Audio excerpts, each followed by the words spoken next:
Back in July, the Chinese Communist Party marked its centenary with a ceremony attended by tens of thousands of people on Tiananmen Square. Now, a report has just been released by Beijing's Tsinghua University revealing that the government artificially changed the weather for that event. Peter O'Brien, France 24's technology editor, is here to tell us more. Hello, Peter. Hello, Annette. It's not the first time that China has reportedly hacked the weather for a major event. Most famously, they did it for the Beijing Olympics back in 2008. So what made it different this time around? Well, it was as if by magic this time. So the centenary celebration started about 8 a.m.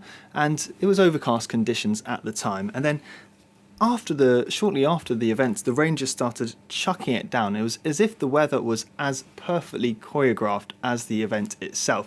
And compared to other events, like the Olympics, for instance, where we weren't sure what effects exactly were happening as a result of China's attempts to modify the weather. Well, this time we've got this peer-reviewed report quite clearly showing that because of the weather modification, the pollution dropped in Beijing. It went from moderate to good on the World Health Organization scale, and that's a result of this cloud seeding technology, artificially creating more precipitation. Now, China has clearly refined this technology after spending billions of euros on it and testing it extensively. They employ tens of thousands of people in their weather modification bureau across China, and last year they announced they were planning to extend this program to cover an area spanning 5.5 million square kilometers. That's 1.5 times the size of India.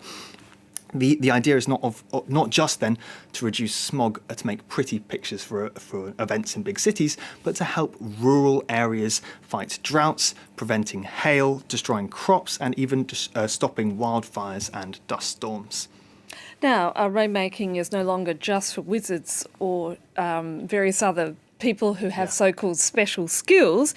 So explain to us, how does cloud seeding actually work? Well, the main thing you need to remember is that you need a cloud to begin with. We're not just talking about creating clouds out of nothing. This is just about enhancing how much rain they produce. So if you think a cloud is made up of tiny cold droplets of water or ice, and they're generally too small to fall down as rain, but when they coalesce, they become heavy enough for gravity to pull them down. Imagine rain on a window, for instance. The smallest droplets stay stuck there while the bigger ones start to fall down. So if you can put something in the cloud which these rain droplets sort of will gather round, then you're much more likely to form rain. That substance is usually, you can use a chemical like silver iodide or potassium iodide, or simply dry ice or even table salt to make this happen.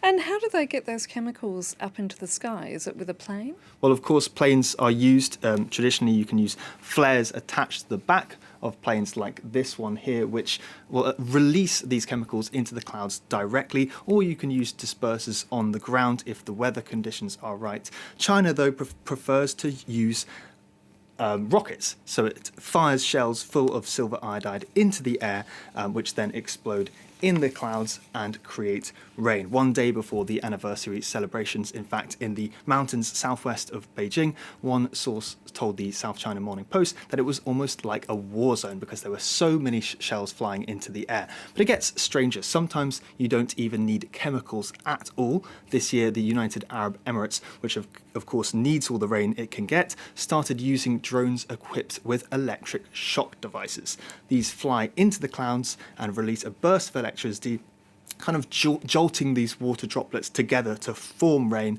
And it worked. I mean, look at the results here posted by the Emirati Met Office. Now, humans literally are changing the weather, but some people are worried that we're playing God or playing around with Mother Nature. Yeah, of course, that's a major worry. And it's inevitably spawned all sorts of conspiracy theories. Some people think there's a global nefarious scheme to control the weather led by Bill Gates. Of course, these are untrue, but there are legitimate reasons to fear the technology. It's been weaponized before. For instance, in the Vietnam War, the United States used cloud seeding to sort of prolong the monsoon season and disrupt the Viet Cong's supply chain. And partly because of this, so-called weather warfare is in fact prohibited under an international treaty. Now, imagine the effects of this powerful technology are so unpredictable because the weather itself is incredibly unpredictable. Yeah, that's right. But of course, we're getting better at predicting it thanks to devices like this one. So this is the Netatmo home weather station, and you can plonk it outside and it tells you exactly what the weather conditions are like. Previously, you'd need all sorts of different tools, but this does them all in one. And the reason I'm showing you is it's also a crowdsourcing initiative. So Netatmo collects the weather data and shares it with meteorologists to give them a much clearer idea about weather conditions on a local level. Peter O'Brien, thank you so much for that.